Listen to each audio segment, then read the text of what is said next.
अभी पंचबसली 5 वेदिकाओं से सहित 5 मंदिर जो है उनका दर्शन के लिए आए। पास में मोती तालाब है।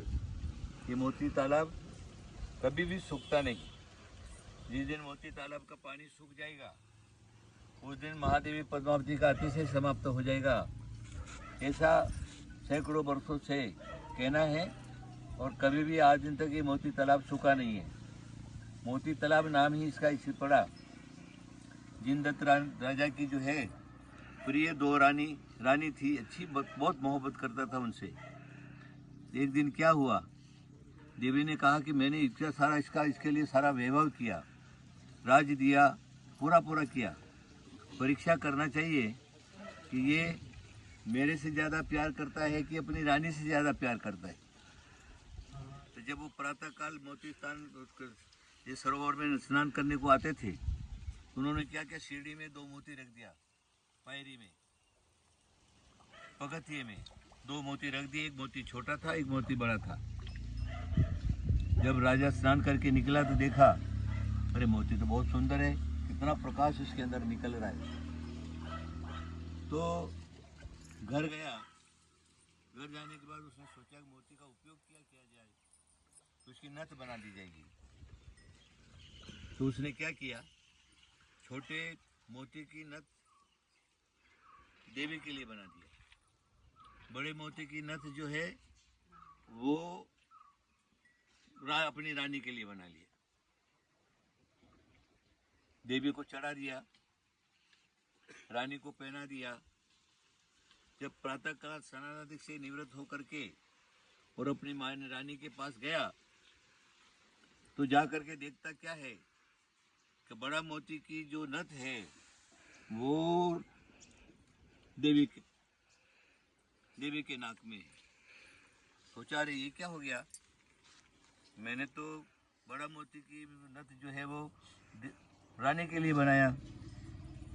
तब उसने समझ में आ गया उसको अपनी भूल, अरे देवी ने मेरी परीक्षा की, अब क्या करूं क्या नहीं करूं। बहुत पश्चाताप किया।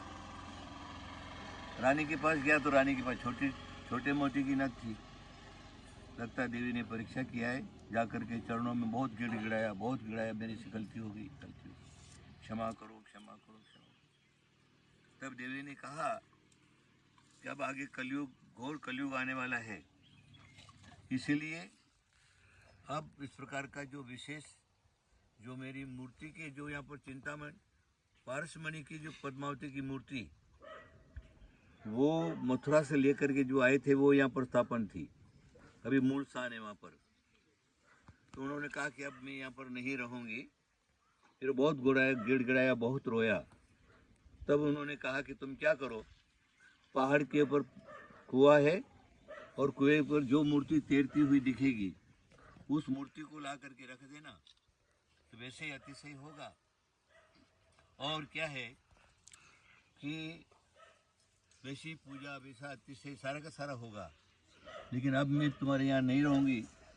तो वहीं पर जो रसकूप था, उस रसकूप में वो पारसमणि की मूर्ति जो क्या है अंदर चली गई। पारसमणि में लोहा को छुआए तो सोना बन जाता था, उसको पारसमणि कहते हैं।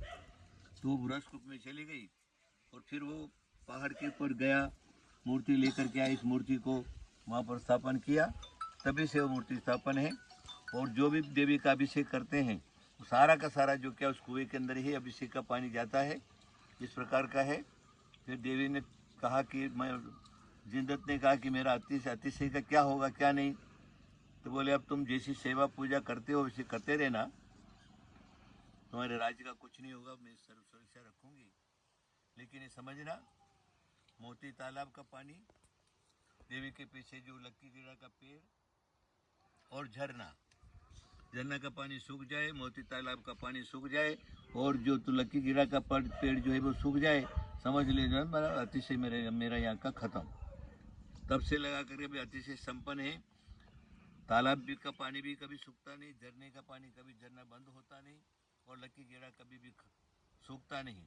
इस प्रकार का यहाँ का अतिशय है। और उसी अतिशय से आज जो क्या है प्रतिदिन हजारों लोगों का जो है वो कल्याण होता है, उनकी मनोकामना सिद्ध होती है।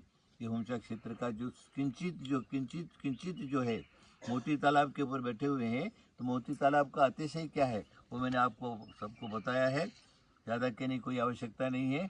आप सब लोग जो क्या है अपना श्रद्धेय विनय और भक्ति पूर्वक महादेवी की भक्ति करिए, श्रद्धा और विनय पूर्वक करिए, आपके सर्व कार्यों की सिद्धि होगी। आप सब लोगों को और मैं